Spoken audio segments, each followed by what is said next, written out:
Hello everyone, good evening and welcome back to behind the stumps. तो दोस्तों, अपना opening मुकाबला भारतीय टीम ने कल जीत लिया, यानी कि आयरलैंड को कल टीम इंडिया ने हरा दिया। और एक और हमें बहुत ही बड़ा लो स्कोरिंग मैच देखने को मिला। तो आज का हमारा विषय भी यही है कि ये जो Nassau county international cricket stadium, जो कि नया नया अभी ये पिच तैयार हुआ है, यानी कि ड्रॉप इन पिच है, ये क्या पूरी तरीके से प्रिपेयर्ड है T20 वर्ल्ड कप के लिए? यानी कि क्या प्रिपेयर्ड था, तैयार थी ये पिच? क्योंकि देख के यही दिखाई दिया है अभी तक कि ये पिच रहस्यमयी है, और उसके साथ साथ ये पिच शायद अभी तक T20 वर्ल्ड कप के लिए तैयार नहीं हुई है। तो कल के मैच की अगर हम यहाँ पे बात करें तो दोस्तों, भारतीय टीम ने तो कल आयरलैंड को हरा दिया, लेकिन यहाँ पर अभी तक जो दो T20 वर्ल्ड कप के मैचेस हुए हैं, यहाँ पे हमें ये दिखाई दिया है कि फास्ट बॉलर्स का दबदबा रहा है, यानी कि तेज गेंदबाजों का दबदबा रहा है। भले ही ओवरकास्ट कंडीशन हो या फिर धूप निकली हो, यहाँ पर तेज गेंदबाज को बहुत मदद मिल रही है। और कल के मैच में आयरलैंड 96 रनों के स्कोर पे ऑल आउट हो जाता है। ये शायद, अगर मैं कहूँ दोस्तों टू बी ऑनेस्ट, तो ये शायद 70-80 भी होता, लेकिन 20-30 रन एक्स्ट्रा बन गए, जिसकी वजह से आयरलैंड 96 के स्कोर तक पहुंचा। और भारतीय तेज गेंदबाजों ने जो काम किया, बहुत ही बढ़िया किया। यानी कि हार्दिक पांड्या पूरी तरीके से हमें वो रिदम में दिखाई दे रहे थे। हमने आईपीएल में भी देखा था, उन्होंने बहुत बढ़िया गेंदबाजी की थी। बल्ले से वो अपना कंट्रीब्यूशन नहीं दे पा रहे थे, लेकिन विकेट वहां पर भी झटक रहे थे। और कल भी उन्होंने शानदार गेंदबाजी की, बहुत ही बढ़िया। उनके हाथ से गेंद सीम भी निकल रही थी, स्विंग भी हो रही थी, और बहुत बढ़िया तरीके से वो बाउंसर भी लगा रहे थे। उन्होंने 3 विकेटें ली, अर्शदीप सिंह ने 2 विकेटें ली, यानी कि एक ही ओवर में वो 2 विकेटें, एक बाउंसर के साथ पाओ स्टर्लिंग का आउट किया, आयरलैंड के कप्तान का आउट किया। उसके साथ साथ आई थिंक बालबर्नी को भी उन्होंने क्लीन बोल्ड किया।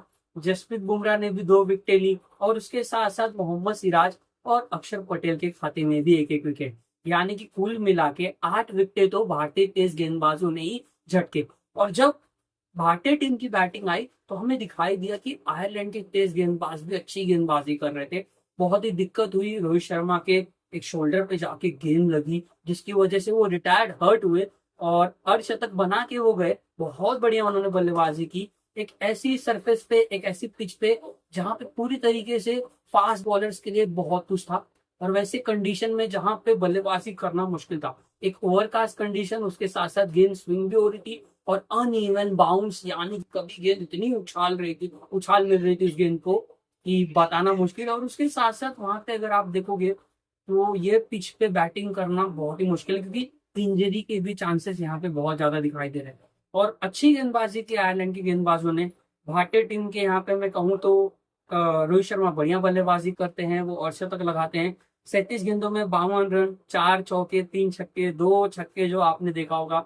फुल लगाते हुए एक जोशुआ लिटिल के सामने जूसी फुल टॉस थी, उसमें बहुत ही बढ़िया तरीके से सीधा फ्लैट 6 लगाया था। ऋषभ पंत ने जिस अंदाज में मैच को फिनिश किया, वो reverse proof shot I think वो जो उन्होंने जो लगाया कीपर के सर के ऊपर से, एक बार जिमी एंडरसन को एक टेस्ट सीरीज में उन्होंने वो शॉट खेला था, भारत में वो टेस्ट सीरीज हुई थी। तो ऋषभ पंत भी बहुत बढ़िया हमें रिदम में दिखाई दे रहे हैं, और 17-18 महीने बाद वो भारतीय टीम के लिए उन्होंने एक इंटरनेशनल मैच खेला। तो देख के ये भी बहुत अच्छा लगा मुझे। तो भारतीय टीम ने कल के मुकाबले को बहुत ही आसानी से जीत लिया, क्योंकि भारतीय टीम को पता था हमने टॉस जीत लिया है, हमने विपक्षी टीम को 96 रनों के करीब ऑल आउट कर दिया है। हमको ये भी पता है कि यहाँ पे अब रन रेट उतनी बड़ी नहीं है। लेकिन दोस्तों, अगर इस सरफेस पे कोई भी टीम पहले बैटिंग करते हुए, भले वो टीम टॉस जीतकर बैटिंग करती है या फिर वो फील्डिंग टॉस हार कर उनकी बैटिंग आ जाती है, उनको ये पता रहना चाहिए कि हमें कम से कम इस पिच पे 150-160 बनाना है। अगर 150-160 के करीब पहली पहली बैटिंग करने वाली टीम बना देगी, तो फिर चेस करना भी उतना आसान नहीं होगा। तो ये एक बात हर टीम को दिमाग में रखनी होगी, यानी कि South Africa, Bangladesh, India, Pakistan, Canada, जिन टीमों को यहाँ पे अभी और मैचेस खेलने हैं, तो उनको ये बात अपने दिमाग में ध्यान से रखनी होगी। लेकिन पेसर्स के लिए तो ये बहुत कुछ अच्छा रहा, यानी कि पेसर्स के लिए ये पिच उनकी बेस्ट फ्रेंड रही है, दोस्त रही है। लेकिन अगर मैं बात करूं बल्लेबाजों के लिए, तो उनके लिए ये पिच अभी तक जानी दुश्मन रही है। यानी कि यहाँ पर बल्लेबाज कहेंगे कि ये हमारे लिए हेल है, यानी कि यहाँ पर बल्लेबाज चिंतित होगा कि कहीं इंजर्ड ना हो जाए, कहीं गेंद जाके शरीर पे ना लगे, चोट ना हो जाए बल्लेबाज, क्योंकि वो अभी तक दिखाई दिया है। कल रोहित शर्मा को भी लगी थी और ऋषभ पंत के भी शोल्डर पे लगी थी, तो इंजरी के चांसेस भी ज्यादा है। उसके साथ साथ दोस्तों, क्या ये पिच पूरी तरीके से तैयार है? जो मैंने शुरू में कहा, मेरा मानना नहीं है, क्योंकि ये ड्रॉपिंग पिच है। अभी अभी पिछले 100 दिनों में इस पिच को पूरी तरीके से तैयार किया गया था। और मैं एक आर्टिकल भी पढ़ रहा था, और वहां पे मैंने पढ़ा कि ड्रॉपिंग पिचेस जो होती हैं ये मोस्टली एडिलेट से आती है।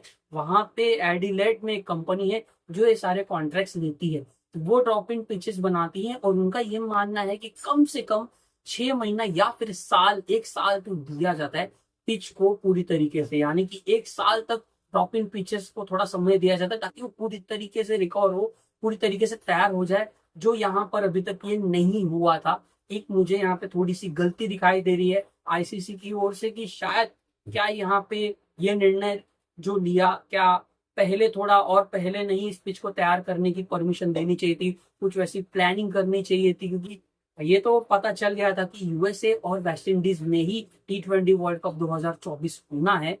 यहाँ पे मुझे थोड़ी सी गलती दिखाई दी है। उसके साथ साथ आउटफील्ड बहुत ही धीमी है। यानी कि कंपैरिजन अगर आप दूसरे वेन्यूज के मैचेस देख रहे होगे, लाइकली बारबाडोस में जो भी T20 वर्ल्ड कप के मैचेस हो रहे हैं, वहां के आउटफील्ड को आप देखोगे, यहाँ के आउटफील्ड को आप देखोगे। डालस में भी अभी एक मैच हो रहा है जो पाकिस्तान और यूएसए के बीच में हो रहा है। तो ये जो आउटफील्ड है यहाँ की Nassau county international cricket stadium की, बहुत ही धीमी है, जिसकी वजह से बल्लेबाज की, अगर लाइक विराट कोहली जैसे बल्लेबाज है जिनकी रनिंग बिटवीन द विकेट, यानी कि विकेट के बीच में भागने की कला है, शैली बहुत ही तेज है, तो ऐसे बल्लेबाज इस पिच पे 2-3 रन तेजी से भाग सकते हैं। अन्यथा बाउंड्री इतनी आसानी से नहीं जाएगी, आपको ताकत लगाना होगा। और शिवम दुबे जैसे बल्लेबाज हो गए, हार्दिक पांड्या जैसे बल्लेबाज हो गए, इफ्तिकार अहमद हो गए, जो पावरफुल हिटर्स हैं, उनके लिए यहाँ पे क्या होगा कि उनको लंबी लंबी हिटें लगानी होंगी, क्योंकि यहाँ पे आउटफील्ड बहुत ही धीमी है, तो चौके इतने आसानी से नहीं मिलेंगे। तो पिच पूरी तरीके से तैयार नहीं है। उसके साथ साथ 2 पॉइंट और यहाँ पे मैं मेंशन करूंगा वीडियो को समाप्त करने से पहले, कि अभी भी इस वेन्यू में और 6 मैचेस होने, यानी कि न्यूयॉर्क में Nassau county international cricket stadium में अभी भी और T20 वर्ल्ड कप 2024 के ग्रुप स्टेजेस के और भी 6 मैचेस खेले जाने हैं। जैसे कि कल एक मैच होगा 7 जून को कनाडा वर्सेस आयरलैंड के बीच में। उसके बाद में 8 जून को नेपाल वर्सेस साउथ अफ्रीका के बीच में एक मैच होगा। फिर India versus Bangladesh, India versus Pakistan, क्षमा चाहूंगा दोस्तों, जो सबसे बड़ा मैच होने वाला है। और वहां पे पाकिस्तान का एक पेस अटैक, जो मैं अभी आपको बता देता हूँ, वही होने वाला है। मोहम्मद आमिर, शाहीन शाह अफरीदी, नसीम शाह और हारिस रऊफ, क्या पेस अटैक है ये। और भारतीय टीम के पास भी अच्छे तेज गेंदबाज है, लेकिन यहाँ पे बल्लेबाजों के लिए थोड़ी समस्या होगी कि कहीं कोई बल्लेबाज दोनों ही टीमों का चोटिल ना हो जाए। उसके बाद में देखिए 10 जून को भी एक बहुत बड़ा मैच होगा, पाकिस्तान और बांग्लादेश, क्षमा चाहूंगा वापिस, बांग्लादेश और साउथ अफ्रीका के बीच में ये मैच होगा। मैं 9 जून के लिए बहुत एक्साइटेड हूँ, तो 2 बार मुझसे थोड़ी सी चूक हो गई। और 11 जून को वापस पाकिस्तान एक और मैच खेलेगा कनाडा के सामने, और यूएसए के सामने भारतीय टीम खेलेगी, वो 12 जून को एक मैच होगा। तो ये 6 मैचेस यहीं पे इस वेन्यू में होने वाले हैं। पिच हमने देखी है कैसी है, अलग डिफरेंट पिच पे मैच हो तो शायद थोड़ी सी अलग अंदाज, उसका अलग मिजाज हो खेलने का, लेकिन बाउंस तो उतना ही होगा, यानी कि न्यूमैन बाउंस ही रहेगा। ओवरकास्ट कंडीशन होगी तो स्विंग भी वही दिखाई देगा। यानी कि बहुत ही ज्यादा बाउंस दिखाई दिया है, कि बहुत ही ज्यादा ही बाउंस हो रहा है, बहुत ज्यादा। और कभी कभी गेंद नीचे भी रहती है ना, तो बल्लेबाज क्या एक्सपेक्ट करते हैं कि छोटी गेंद इतनी शायद बाउंस ना हो, लेकिन वो भी बहुत ज्यादा बाउंस हो जाती है। और उसके साथ साथ आउटफील्ड भी बहुत धीमी है, ओवरकास्ट कंडीशन है, बल्लेबाजों के लिए यहाँ पे बहुत दिक्कत दिखाई दी है। और 2 मैचेस जो अभी तक मैंने देखे, एक साउथ अफ्रीका वाला मैच, श्रीलंका साउथ अफ्रीका, उसके साथ साथ एक आप देखोगे इंडिया और बांग्लादेश का, इंडिया और आयरलैंड का आपने मैच देखा होगा। तो ये हमें दिखाई दिया है कि यहाँ पे फास्ट बॉलर्स के लिए तो बहुत कुछ है, लेकिन बल्लेबाजों के लिए यहाँ पे कुछ भी नहीं है दोस्तों। तो मेरे हिसाब से ये पिच पूरी तरीके से अभी प्रिपेयर्ड नहीं थी, और यहाँ पे इंजरी की समस्या दिखाई दे रही है, कि शायद मैं नहीं चाहता, क्योंकि सुपर 8 के मैचेस भी होंगे, मैं नहीं चाहता किसी भी टीम के बल्लेबाज यानी कि कोई खिलाड़ी चोटिल हो, इंजर्ड हो, बट उसके चांसेस यहाँ पे टू बी ऑनेस्ट बहुत ज्यादा दिखाई दे रहे हैं। तो भारतीय टीम ने तो अपना पहला मैच जीत लिया है, लेकिन ये पिच पूरी तरीके से अभी प्रिपेयर्ड नहीं है, क्योंकि यहाँ पे सिर्फ एक ही गेंदबाजों को ही ज्यादा एडवांटेज है। डिसएडवांटेज की अगर हम बात करें तो बल्लेबाजों को यहाँ पे बहुत ही दिक्कत होने वाली है दोस्तों। तो यहीं पे मैं इस वीडियो को करता हूँ समाप्त। आप सभी लोगों का बहुत बहुत धन्यवाद इस वीडियो को यहाँ तक देखने के लिए। अगर आपको ये वीडियो पसंद आया है तो प्लीज इस वीडियो को जरूर लाइक कीजिएगा, लाइक किए बिना मत जाइएगा। और अभी तक आपने मेरे इस यूट्यूब चैनल को सब्सक्राइब नहीं किया है तो प्लीज तुरंत जाके अभी मेरे इस यूट्यूब चैनल को सब्सक्राइब कर दीजिए, प्रभात राजनारायण बिहाइंड द स्टंप्स, और नोटिफिकेशन की घंटी को भी दबा दीजिए, बजा दीजिए। तो यही मैं इस वीडियो को करता हूँ समाप्त दोस्तों। जय हिंद।